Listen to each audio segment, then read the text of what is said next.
Bonjour et bienvenue dans cette nouvelle vidéo pendant les défis. Et aujourd'hui, je vais parler sur les choses relatant le verbe devoir euh, pour exprimer les sentiments euh, pour un besoin de faire quelque chose. Le seul verbe que je connais est devoir et je pense que c'est le plus courant que je trouve d'être utilisé en français, mais oui, je pense que devoir est le seul verbe que je, que je connais. Il y a il y a une petite différence entre euh, oh, tu peux euh, tu peux changer euh, la phrase un petit peu si cependant, non, pas cependant, en fonction euh, de temps que tu utilises. Si tu utilises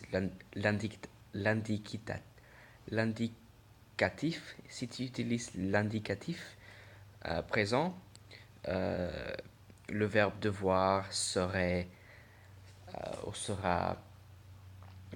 plus fort.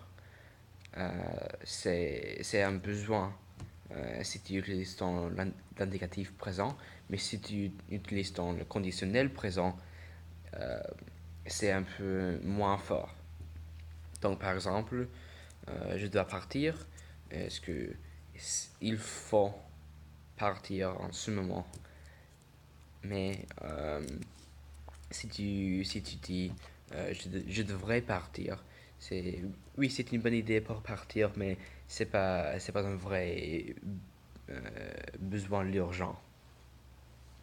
Donc c'est la seule différence que je connais entre les deux choses dans le verbe devoir, parce que euh, j'ai juste l'appris en préparant de cette vidéo.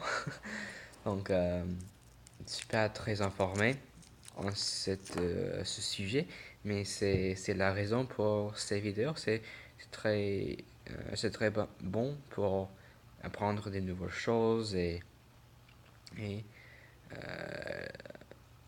c'est pas toujours naturel pour moi d'étudier la grammaire parce que j'avais une expérience très mauvaise avec la grammaire à l'école, avec l'espagnol. Donc, euh,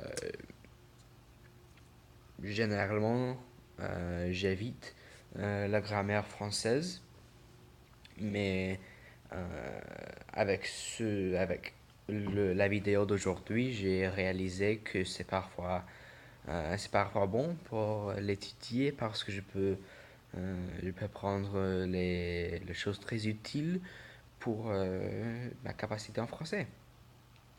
Et oui, je pense que c'est tout pour cette vidéo sur euh, la grammaire. Désolé pour cette leçon de grammaire, mais j'espère que tu le profites. Tu le profitais. Tu l'as profité. Oui, tu l'as profité.